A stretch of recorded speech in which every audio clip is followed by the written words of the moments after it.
لا إله إلا الله محمد رسول. Assalamualaikum warahmatullahi wabarakatuh. Alhamdulillah alladzi arsala rasulahu bil huda wa dinil haqqi liyudhhirahu 'ala dini kullihi wa kafa billahi 'alima. Asyhadu an la ilaha illallah wahdahu la syarika lahu wa asyhadu anna sayyidina Muhammadan abduhu wa rasuluh. Allahumma shalli wa sallim wa barik ala sayyidina Muhammadin wa ala alihi wa ashabihi wa man tabi'ahum ila yaumiddin. Rabbi shrah li sadri wa yassir li amri wahlul 'uqdatam min lisani yafqahu qawli, amma ba'd. Saudara-saudara, Bapak dan Ibu jamaah salat subuh, puji dan syukur kita panjatkan kehadirat Allah Subhanahu wa taala atas semua limpahan nikmat dan rahmat yang diberikan kepada kita. Alhamdulillah Allah berikan kesehatan dan kelapangan waktu sehingga kita bisa berkumpul di masjid yang kita cintai ini untuk melaksanakan salat subuh berjamaah, mengikuti kajian ilmu yang insyaallah berkaya pengetahuan kita dan memperbaiki amal-amal kita. Dan alhamdulillah kita telah memasuki hari ke-15 ibadah salat Ramadan. Insyaallah Allah menerima ibadah salat kita dari ibadah dengan pahalanya. Salawat dan salam kita berharap selalu tercurah kepada Nabi Muhammad sallallahu alaihi wasallam, untuk keluarganya, untuk para sahabat, untuk para tabi'in, untuk para tabi'ut tabi'in, untuk para ulama, dan untuk seluruh umatnya, termasuk kita semua bersama keluarga kita yang ada di masjid ini. Insyaallah akan mendapatkan syafaat yaumul akhir nanti. Amin ya mujibus sa'ilin. Bapak sekalian, mari kita baca kembali hadis-hadis yang berhubungan dengan ibadah salat Ramadan. Kita lanjutkan kajian minggu lalu. Kitab yang kita baca masih sama, kitab Sahih Bukhari, jilid pertama, Sahih Imam Nawawi. Hadis yang kita baca hadisnya 1796 yang berhubungan dengan asbabun nuzul surah Al-Baqarah ayat 187. Bismillahirrahmanirrahim. Hadatsana Abdullah bin hadatsana Ubaidillah bin Musa al-Isra'il an Abi Ishaq an Abi Hurairah radhiyallahu anhu qala kana ashabu Muhammad sallallahu alaihi wasallam idza kana rajulu sha'iman fahadara iftaru fanama qablu an yuftira lam ya'kulu laylataha wa la yawmahu hatta yusi. Wa inna Haris ibnu Sirmah al-Ansari kana sha'iman falamma hadara iftaru ata imra'atuhu faqala laha a'indaka ta'amun qalat la walakin antilaqu fa'aklahu lak wa kana yawmahu ya'malu falaghabathu 'aynahu faja'athu imra'atuhu falamma ra'atuhu qalat haybatan khaybatan lak falamma intasafa an-nahara khais alaihi fadhukira dhalika Nabi sallallahu alaihi wasallam fanazalat hadhihi al-ayah uhila lakum laylata siyama rafasa ila nisa'ikum kunna libasul lakum wa antum libasul lahunna, dan seterusnya. Fakirhu biha faraha syadida wa nazalat wa kullu washrabu hatta yatabayyana lakum khaydul abyad min khaydil aswad. Bapak sekalian, jadi hadis ini bercerita tentang asbabun nuzul surah Al-Baqarah ayat 187 yang bercerita Allah membolehkan pada malam bulan Ramadan bagi suami istri untuk saling bercumbu, ya. Nanti baca surahnya ya, surah 7 ya. Dan membolehkan dan makan dan minum pada malam bulan Ramadan sampai datangnya waktu qadar.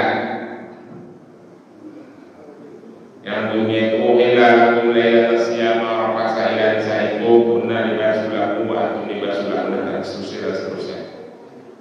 Ya. Jadi begini ceritanya. Kira-kira artinya begini. Meriwayatkan kepada kami Ubaidillah ibnu Musa dari Israel. Maksudnya bukan dari Israel, namanya Israel. An-Abi Ishaq An-Bara radhiyallahu anhu. Qala, dia berkata si Bara, karena ashabul Muhammad sallallahu alaihi wasallam idza kana rajulu sha'iman fa hadara iftaru fa nama qabla al-iftirah. Tentang awal-awal dipardukannya puasa Ramadan, ya tentu pada waktu itu belum ada sholat tarawih ya. Ada kebiasaan para sahabat itu suka tidur, mungkin lelah kali ya. Tidur pada malam hari atau tidur pada sore hari sebelum waktu berbuka puasa. Lam yaqulu lailatahu wa la yawmahu. Sampai ada sahabat yang ketiduran, tidak makan dan tidak minum pada siang hari maupun malamnya. Bapak sekalian, sebelum turun surah Al-Baqarah ayat 187, hukum puasa dulu, hukum soal Ramadan itu. Kalau kita buka puasa setelah waktunya tiba, itu tidak boleh tidur. Begitu kita tidur, bangun, harus mulai puasa lagi. Jadi misalnya saya buka puasa jam 6 maghrib, habis itu saya ketiduran setengah jam ya. Bangun-bangun kira-kira setengah 7 sholat maghrib. Itu udah harus puasa Pak. Terus sampai besok maghribnya. Itu hukumnya. Untung aja itu udah gak boleh aku sekarang. Bisa kebayang kan Pak? Habis buka puasa, tidur-tiduran sejam, bangun jam 7 malam, puasa lagi kita. Buka-buka besoknya jam 6 sore. Ya. Untung tidak mudah berlaku hukum itu. Kalau berlaku lumayan berat. Bisa 24 jam tidak puasa. Nah, lalu ada sahabat yang namanya Qais ibnu Sirmah al-Ansari. Karena sha'iman dia berpuasa, pada mahadara iftaru, lalu tiba waktunya buka puasa, wa atta imra'atuhu, lalu mendatangi istrinya di rumah itu bertanya kepada istrinya. Faqala laha, dia bertanya kepada istrinya, "Ainda ta'amun?" Itu punya makanan apa kagak? Kira-kira kata si Qais. Qala, istrinya berkata, "Lah, enggak ada makanan di rumah. Ntar gue keluar dulu, gue beli kolam." Kira-kira begitu. "Lah, walakin antilaku fa'at lubu." Tapi aku akan keluar rumah dari makanan untuk Qais. Keluarlah istrinya dari kolam sama gorengan. Keluar istrinya dari kolam sama gorengan. Wa kana yaumahu ya'malu fa ghalabathu ainahu faja'athu imra'atuhu. Begitu bininya nyampe di rumah, melihat si Qais tidur. Mungkin capek kali dia ya. Belum buka puasa. Qalat aibat mulaka, celaka aku. Begitu dia menerusin, sudah lewat waktu buka puasa. Lewat waktu maghrib. Mau tidak mau si Qais harus puasa lagi. Udah bangun, ketiduran, enggak buka, puasa lagi. Intan safana hara Qais alaihi fakukira dari Nabi Sallallahu Alaihi Wasallam. Besokannya dia bekerja tanpa membuka puasa sampai pingsan. Karena 3 hari disuruh. Fadzukira Nabi Shallallahu Alaihi Wasallam, lalu berita itu disampaikan kepada Rasulullah. Ya Rasulullah, itu si Qais pingsan. Kenapa dia pingsan? Waktunya mau buka puasa tidur, kagak dibangunin sama bininya keluar dari kolam sama gorengan, kira-kira begitu bahasanya orang ngomong. Terus, ya udah begitu dia bangun, udah waktunya lewat buka puasa, ya mau kamu puasa lagi. Besokannya kejadian lagi begitu, akhirnya dia pingsan tuh kerja. Gara-gara kagak makan 3 hari, 3 malam, enggak minum. Lalu Rasulullah berdiam, panazzalat hadhil ayat, maka turunlah surah Al-Baqarah ayat 187. Uhilla lakum lailatas siyama rafasa ila nisaikum kunna libasul lakum wa antum libasul lahum, dan seterusnya. Maka untuk menjawab pertanyaan permasalahan si Qais yang kagak makan gak minum 3 hari berturut-turut gara-gara ketiduran menjelang buka puasa, turun ayat yang bunyinya kurang lebih, dihalalkan bagi kalian rafasa ila nisaikum, untuk berjumbu gitu ya. Berjumbu diartikan sendiri ya, kepada istri-istri kalian di malam bulan puasa. Ada juga kalimat dalam ayat itu yang berbunyi wa kulu washrabu hatta yatabayyana lakum khaytul abyad minal khaytil aswad. Dan minum dan makan minumlah kalian semua sampai nampak benang-benang hitam dan benang-benang putih dan benang-benang hitam minal fajri, daripada waktu fajar. Jadi dengan turunnya ayat itu, para sahabat bergembira. Walaupun ketiduran habis buka puasa tidak ada masalah, boleh makan, boleh minum, boleh berdua-duaan sama istri, tapi istri yang sah ya Pak. Yang pertama boleh, istri yang kedua boleh, istri yang ketiga boleh, istri yang keempat juga boleh. Enggak semua istri yang pertama aja bolehnya. Istri yang pertama boleh, istri yang kedua boleh, istri yang ketiga boleh, yang keempat juga boleh. Ya, pada malam bulan Ramadan. Itulah ayat asbabun nuzul dari ayat surah Al-Baqarah ayat 187. Jadi sebelumnya bulan puasa itu, kalau ibadah kewajiban puasa Ramadan itu pada masa awal-awal diwajibkan, itu begitu kita tertidur malam bangun harus puasa. Tetapi dengan turunnya surah Al-Baqarah ayat 187, maka alhamdulillah dibolehkan. Dan alhamdulillah kita di Indonesia ini puasa Ramadan cuma 14 jam ya Pak. Jadi itu adalah waktu yang ideal. Ada yang puasanya 18 jam, ada yang puasanya bahkan 23 jam di satu kota di Rusia. Tapi ada yang puasanya lebih kurang dari 14 jam.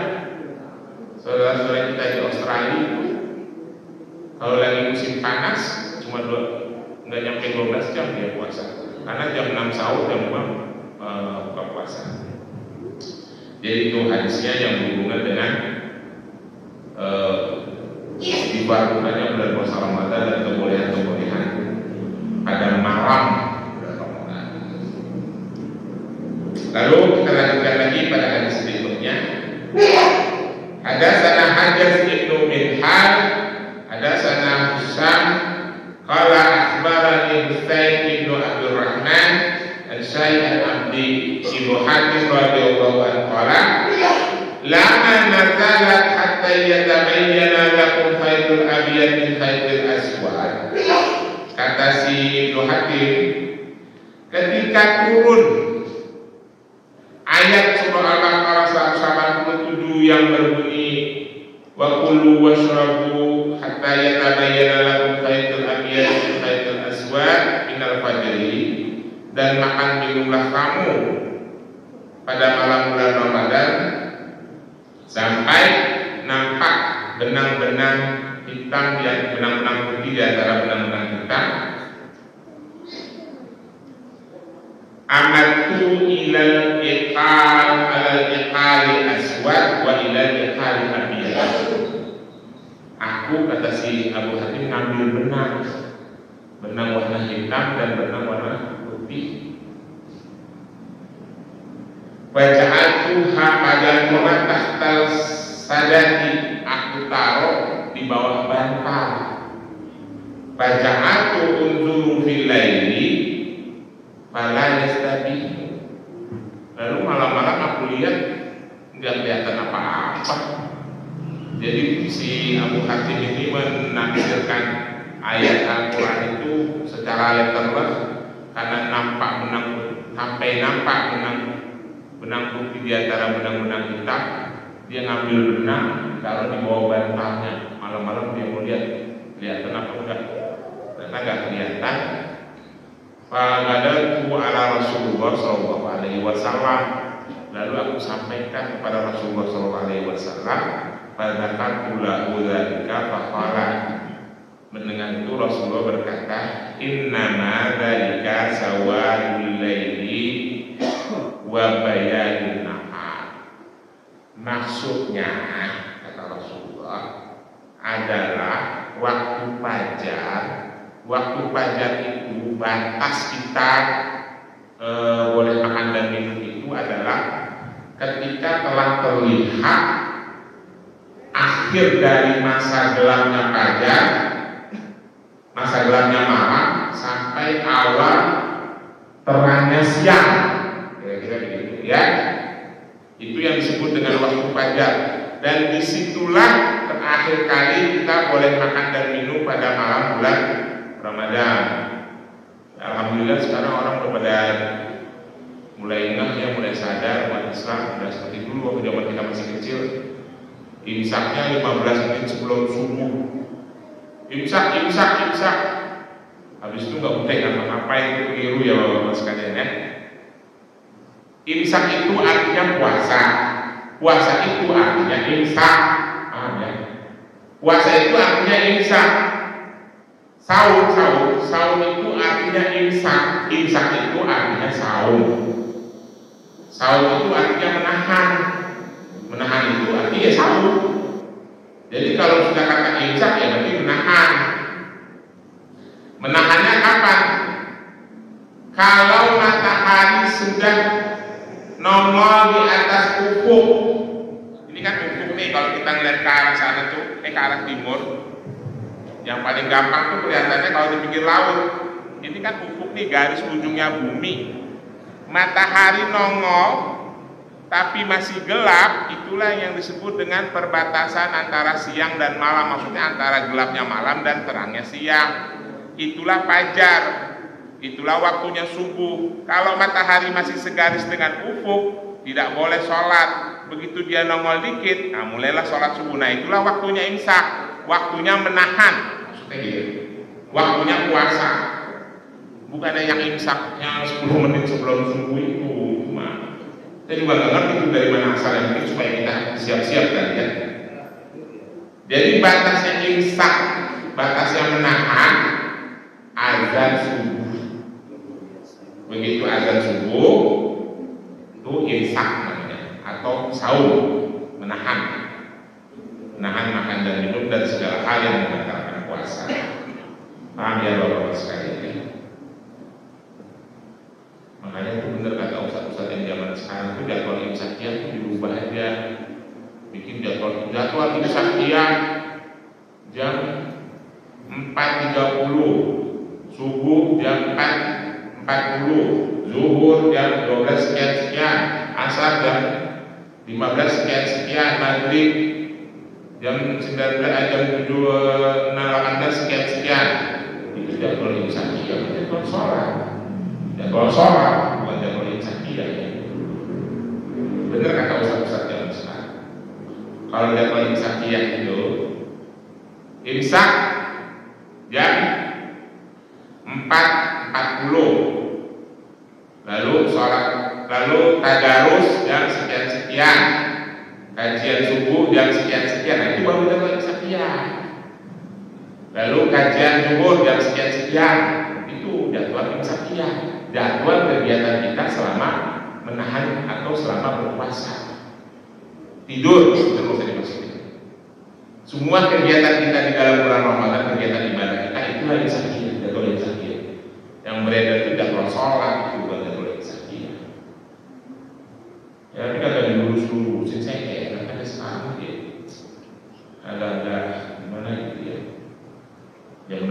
sudah paham ya. Lalu kita lanjutkan hadisnya. Bismillahirrahmanirrahim. Hadis nomor 1799. Hadatsana Ubayd bin Ismail Al-Abi Usamah Ubaydillah An-Nafi Ibnu Umar Al-Qasim wal Qasim bin Muhammad an Aisyah radhiyallahu anha. Ana Bilal kana yu'adhinu bil-laili. Faqala Rasulullah sallallahu alaihi wasallam kulu washrabu hatta yu'adhina Ibnu Maktum. Wa innahu la yu'adhinu hatta yatla'ul fajri. Ini jelas ya. Kira-kira kata Aisyah radhiyallahu anha begini, bahwasanya Bilal bin Rabah karena yu'adhinu bilail, si Bilal itu kalau azan subuh, kan azan subuh itu dua ya Pak. Di sini juga kita sering dengar dua kan, ada yang azan pertama peringatan, ada yang azan kedua yang waktu fajar. Nah kata Aisyah bahwa Bilal itu azan, Bilal itu azan subuh masih agak gelap, agak malam. Malam itu maksudnya sebelum fajar itu disebut malam. Kalau udah fajar udah bukan malam. 1 menit sebelum fajar itu masih disebut malam. Ya, 10 menit sebelum fajar itu disebut malam. Pokoknya malam ya. Setelah matahari terbenam sampai terbit fajar itu disebutnya malam lain ya. Nah, kalau di kita kan beda. Kalau di atas kosong-kosong itu udah disebutnya pagi. Kalau pengertian syariat Islam, begitu gurub matahari terbenam sampai dia terbit lagi, itulah yang disebut lain, yang disebut dengan malam. Nah, kata Aisyah, Bilal itu kalau azan malam, maksudnya sebelum fajar. Faqala Rasulullah sallallahu alaihi wasallam, maka Rasulullah sallallahu alaihi wasallam berkata, wa kulu washrabu hatta yu'adhina Ibnu Maktum. Makan dan minumlah kalian sampai kalian mendengar Abdullah Ibnu Maktum azan. Jadi kalau azan si Bilal kata Rasulullah, biar dia azan, kalian masih tetap boleh makan dan minum. Yang udah harus imsak, harus menahan adalah sampai terdengar azannya si Abdullah Ibnu Maktum. Jadi azannya juga pertama Bilal azan, beberapa menit kemudian baru si Abdullah azan. Nah, azannya Abdullah itu yang disebut dengan azan subuh. Nah itulah batas imsak, batas saum, batas menahan ya untuk melakukan ibadah puasa. Kata Rasulullah, makan dan minumlah kalian sampai yu'adhina Abdullah Ibnu Maktum, sampai si Abdullah Ibnu Maktum azan. La yu'dhinu, karena dia itu tidak azan hatta yatla'ul fajr. Dia itu si Abdullah Ibnu Maktum tidak akan azan kecuali telah yatla'ul fajr, sudah terbit fajar. Jadi begitu matahari udah nongol, baru dia azan subuh. Nah itulah mulai kita imsak, mulai kita sahur. Jadi sekarang tinggalkan itu ya, yang kemarin-kemarin itu imsak 10 menit sebelum subuh. Gue bingung kenapa bisa begitu, kenapa bisa ada itu gitu. Mungkin itu peringatan dari supaya kita siap-siap tadi. 5 menit sebelum azan subuh, pas 2 menit sebelum azan subuh makan aja, minum aja, tidak masalah. Ya, kurang lebih begitu pemahamannya. Satu lagi. Hadis terakhir, hadis nomor 1800. Ada sana Muslim ibnu Ibrahim, ada sana Hisham, ada sana Qatadah, an Anas, an Zaid ibnu Thabit radhiyallahu anhu. Qala tasaharna ma'a Nabi sallallahu alaihi wasallam, summa qama ila salati. Qultu kam kana baina adzan wa sahur? Qala qadru khamsinan ayatan. Kata si Zaid Ibnu Sabit, aslinya kurang lebih Zaid Ibnu Sabit radhiyallahu anhu berkata, tasaharna, kami bersahur ma'a Nabi sallallahu alaihi wasallam. Kami makan sahur bersama Nabi sallallahu alaihi wasallam. Setelah makan sahur, qama ila sholati, lalu Rasulullah bangkit untuk melaksanakan sholat subuh. Sholat subuh itu termasuk rakaatnya, itu termasuk sholat sunnah aja. Artinya azan sudah datang. Lalu sahabat bertanya, kam bainal adzan wa sahur?